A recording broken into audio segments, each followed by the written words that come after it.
ஒரு கட்சியை அழிப்பதற்கு எந்த நிலைக்கும் போவோம் அப்படின்ற சில பேரை பத்தி பார்க்க போறோம். இன்னைக்கு அதிமுக, திமுக, அதற்கு துணையாக இருக்கின்ற சீமான், சத்யராஜ், நக்கீரன் பத்திரிகை, எஸ்வி சேகர், இன்னும் பல ஊடகவியர்கள், தொலைக்காட்சி சேனல்கள்லாம் இருக்கு.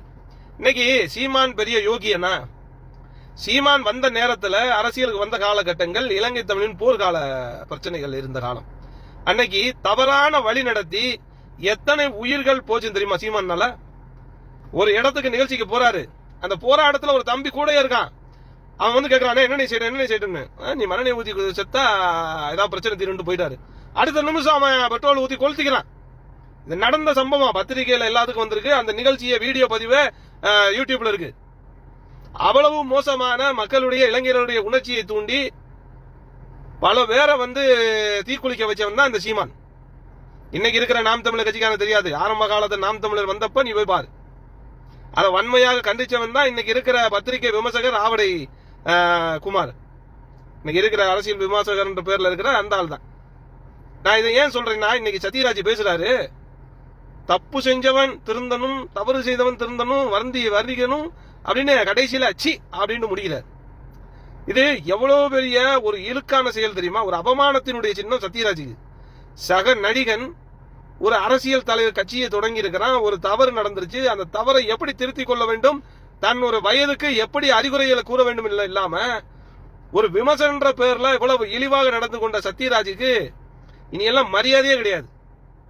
சொந்த குடும்பத்துல கடவுள் நம்பிக்கையில இருக்கிறான் சத்யராஜுக்கு. கடவுள் நம்பிக்கை இல்ல, ஆனால் தன் குடும்பத்தை திருத்த முடியாத அவர் தந்தை பெரியாரின் கொள்கையை, திராவிட கொள்கையில பகுத்தறிவை மக்களிடம் போதிக்கிறது என்ன தகுதி இருக்கு உனக்கு? உன் குடும்பத்துல முதல் பகுத்தறிவை கொண்டு வா, பிறகு வெளிப்படையாக வெளியில இருக்கிற மக்களுக்கு பகுத்தறிவை கொடு. இன்னைக்கு இருக்கிற நக்கீரன் கோபால், அவரு திமுகவுக்கு சாதகமாக, திமுகவுக்கு எந்தெந்த நிலையில ஆதாரப்பூர்வமா செயல்படுமோ அதெல்லாம் செய்வார். இதே அண்ணா திமுக கொடநாடு எஸ்டேட்னா உள்ள புகுந்து வேலை பார்ப்பாரு. திமுக அண்ணா திமுகவுக்கு என்னென்ன வழி கொடுக்கணுமோ எல்லாம் செய்வார். அண்ணா திமுகவும் யோகியமான கட்சி கிடையாது. இன்னைக்கு கூட அண்ணா திமுக எப்படியாவது விஜய் நம்ம கூட்டணிக்குள்ள வந்துடணும்னு ஆதரவு கொடுக்க ஒழிய எந்த ஒரு இதுவும் கிடையாது. இன்னைக்கு அதே போல இன்னைக்கு சீமான், நக்கீரன் கோபால், சத்யராஜ், எஸ்வி சேகர், இவனெல்லாம் எப்படி எதிலே ஆதாயம் தேடி திமுகவுடைய அனுசரணையை பெற்று அதில் பணம் தேட வேண்டும் என்றுதான் இருக்கிறான ஒழிய எந்த நேரத்திலும் எந்த காலகட்டத்திலும் மக்கள் சேவைக்காக மக்களுக்கு தேவையான ஒரு நடவடிக்கை எடுக்க மாட்டான். இன்னைக்கு மாண்புமிகு பிரேமலதா விஜயகாந்த் சம்பவ இடத்துக்கு சென்று, மருத்துவமனைக்கு சென்று பாதிக்கப்பட்ட மக்களை பார்த்து அங்க இருக்கக்கூடிய மக்களிடம் அவருடைய கருத்தை கேட்டு ஒவ்வொன்றையும் வெளிப்படையா சொல்லியிருக்காங்க. அங்க தண்ணிக்கும் உணவுக்கும் எந்த பிரச்சனையும் இல்ல, கூட்ட நெரிசல், காவல்துறை தடியடி நடத்திருக்கு, அதுல சிதறி ஓடியவர்கள் அங்கும் இங்குமாக ஓடியதில் கீழே விழுந்து மிதிபட்டு இறந்திருக்கிறார்கள். இதுதான் நடந்திருக்கு. இந்த கவனக்குறைவுக்கு தமிழக அரசுக்கும் விஜய்க்கும் தான் பொறுப்பு இருக்கு. மக்களுக்கு பாதுகாத்துக் கொள்ள, மக்களை பேணி பாதுகாக்க அரசாங்கமும் விஜயும் தவறிவிட்டார்கள் என்று ஒரு குற்றச்சாட்டை வைத்திருக்காரு. நேர்மையான கருத்து. ஆனால் இன்னைக்கு சீமான் அங்க போய்கிட்டு ஒரு கருத்து, இங்க வந்து ஒரு கருத்து, தன்னுடைய கூட இருக்கிறவங்களை விஜயை பத்தி விமர்சிக்க சொல்றது, இதெல்லாம் அரசியலுக்கு அப்பாற்பட்டு ஒரு கேவலமான செயல்களை இன்னைக்கு செஞ்சுக்கிட்டு இருக்காங்க. நாங்கள் விஜயை ஆதரிக்கவும் இல்லை, எதிர்க்கவும் இல்லை. நியாயப்படி கருத்துக்களை தேமுதிக இன்னைக்கு பதிவிடும். இன்னைக்கு விஜய்க்கு இவ்வளவு பெரிய கூட்டம் வருவதை பொறுத்துக் கொள்ள முடியல.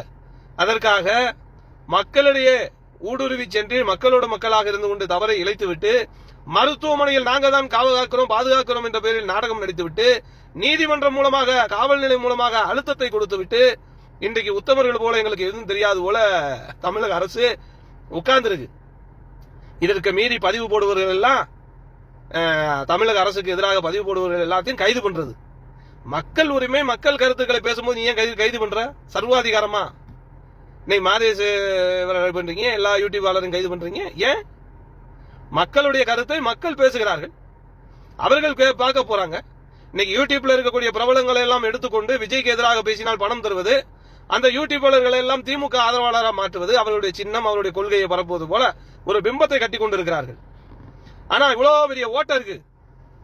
இன்னைக்கு அண்ணா திருவண்ணாமலையில் நடந்த பாலியல் வன்கொடுமை, அது நான் கேட்கிறேன், இவ்வளவு ஒரு ஆண்டு காலத்துல காவல் நிலையங்கள்ல பாலியல் வன்கொடுமை புகார் வந்துகிட்டு இருக்கு. 200க்கும் மேற்பட்ட பாலியல் வன்கொடுமை புகார் வந்துகிட்டு இருக்கு.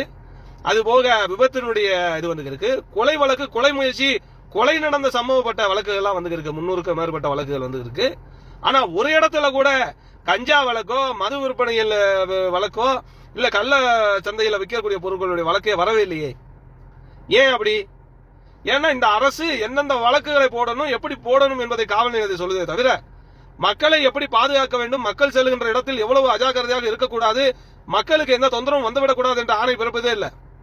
மது விற்பனை, மதுவை விற்பவனுக்கு எந்த பிரச்சனையும் வரக்கூடாது. இன்னைக்கும் கள்ளச்சாராயம் ராமதாஸ் வீட்டுக்கு பின்னாடி நடந்துகிட்டு தான் இருக்கு, அவர் வீட்டுக்கு பின்னாடி நடந்துகிட்டு தான் இருக்கு.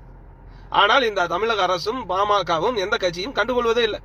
60 பேர் இறந்ததுக்கு அப்புறம் ஓடி போய் ஐயோ அம்மா எங்களுக்கு தெரியவே தெரியாதுன்றதுதான் இந்த அரசியல்வாதிகளுடைய பேச்சும் நடவடிக்கையுமாக இருக்கு. இதற்கு நீதிமன்றம் தானாக முன்வந்து எந்த வழக்கையும் எடுக்காது, எந்த அறிக்கையும் வெளியிடாது. ஆனால் ஒரு கனரக வாகனத்தை இயக்கும் போது முன்னாடி போறவங்க தெரிவாங்க, பின்னாடி போறவங்க தெரிவாங்க, நம்ம பக்கத்துல வர்றவங்க யாருமே தெரிய மாட்டாங்க. விஜயை பார்க்க வேண்டும் என்ற ஆர்வத்தில் வந்து வண்டிக்குள்ள விழுந்துட்டு அந்த வண்டியை பறிமுதல் பண்ணுவதுன்னு சொல்வது ஒரு வேடிக்கையான விஷயமாக இருக்கிறது. அப்படி பார்த்தா இன்னைக்கு தமிழ்நாட்டில் அரசு பேருந்து வழியாக பல்வேறு விபத்துகள் நடக்குது. அப்ப அரசு பேருந்துகள் எல்லாம் எடுத்துருவோமா? தனியார் பேருந்துகள் அதிவேகத்தில் போற வீடியோக்களை நம்ம பாக்குறோம், விபத்து நடத்திருக்கு. அப்ப அந்த வகை நம்ம பறிமுதல் பண்ணிடுவோமா? எவ்வளவு ஒரு அரசியலில் வந்த ஒரு புதிய கட்சியை எவ்வளவு தூரம் அடக்குமுறை செய்ய முடியுமோ அவ்வளவு தூரம் அடக்குமுறை செய்கிறது. ஆனால் இதன் விதிவிலக்கு யாருன்னா நமது மாண்புமிகு புரட்சி கலைஞர் கேப்டன் அவர்களும் இன்றைய இருக்கக்கூடிய கழகத்தினுடைய பொதுச் செயலாளர் மாண்புமிகு கழகத்தினுடைய அந்நியார் மாண்புமிகு பிரேமலதா விஜயகாந்த் அவர்கள் தான் இது விதிவிலக்கு. எந்த சட்டத்தை வேணாம் போடு, எப்பேற்பட்ட கூட்டத்தையும் நாங்கள் கூட்டுவோம், அதற்கான பாதுகாப்பை தொண்டர்படை வைத்து செய்வோம், அவர்களுக்கு எந்த குறையும் இல்லாமல் நாங்கள் பார்த்துக் கொள்வோம்.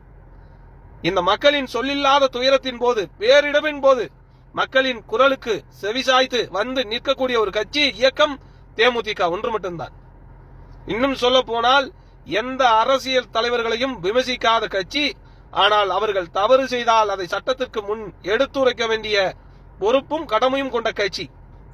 இன்னைக்கும் ஸ்டாலின் அவர்கள் என்னென்ன தவறு செய்கிறார் என்பதை மக்கள் மத்தியில் பேசிக்கிட்டு தான் இருக்கிறோம். அதே போல எடப்பாடி பழனிசாமி என்ன தவறு செய்தாலும் பேசிக் கொண்டுதான் இருக்கிறோம். சரியாக செய்தால் அதை வரவேற்றிருக்கிறோம். மத்திய அரசையும் நாங்கள் வரவேற்று இருக்கிறோம், எதிர்த்தும் இருக்கிறோம். மக்களுக்கு தேவையான ஒன்றை செய்து தரவில்லை என்றால் எதிர்ப்போம். அவர்களுக்கு தேவையான ஒன்று வரவேற்கும் திட்டமாக இருந்தால் அதை ஆதரிப்போம். இன்னைக்கும் நீட்டை எதிர்த்த முதல் அரசியல் கட்சி இயக்கம் தேமுதிக மட்டும்தான். மும்மொழி கொள்கையை கற்றுக்கொள்வதில் எந்த தவறும் இல்லை என்பதை வரவேற்ற கட்சி தேமுதிக மட்டும்தான். இப்படி சொல்லிக்கொண்டே போகலாம். இன்னைக்கு ஜிஎஸ்டி வருது, இதுல மத்திய அரசு மாநில அரசுக்கு எவ்வளவு வரிகள் போகுது, இன்னைக்கு என்ன திட்டங்களை தமிழ்நாட்டில் நிறைவேற்றி இருக்கிறீங்க, இன்னைக்கு 10 லட்சம் கோடி ரூபாய் கடனை பெற்றுக்கொண்டு இந்த தமிழ்நாட்டுக்கு என்ன வரவேற்பை கொடுத்திருக்கிறீங்க, மருத்துவத்துல, கல்வியில, குடிநீர்ல, சாலை வசதியில, போக்குவரத்து வசதியில ஏதாவது மேம்பாடு திட்டம், ஏதாவது ஒரு சொல்லும் அளவிற்கு நீங்கள் பேர் எட்டியிருக்கிறீர்களா?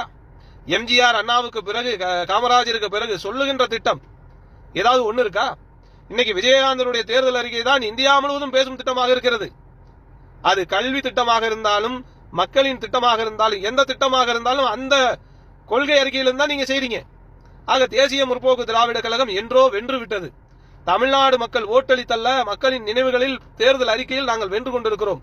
நாளை அரசு நமது தமிழ்நாட்டில் அது முரசு முரசு முரசு என்று சொல்லி என் வாய்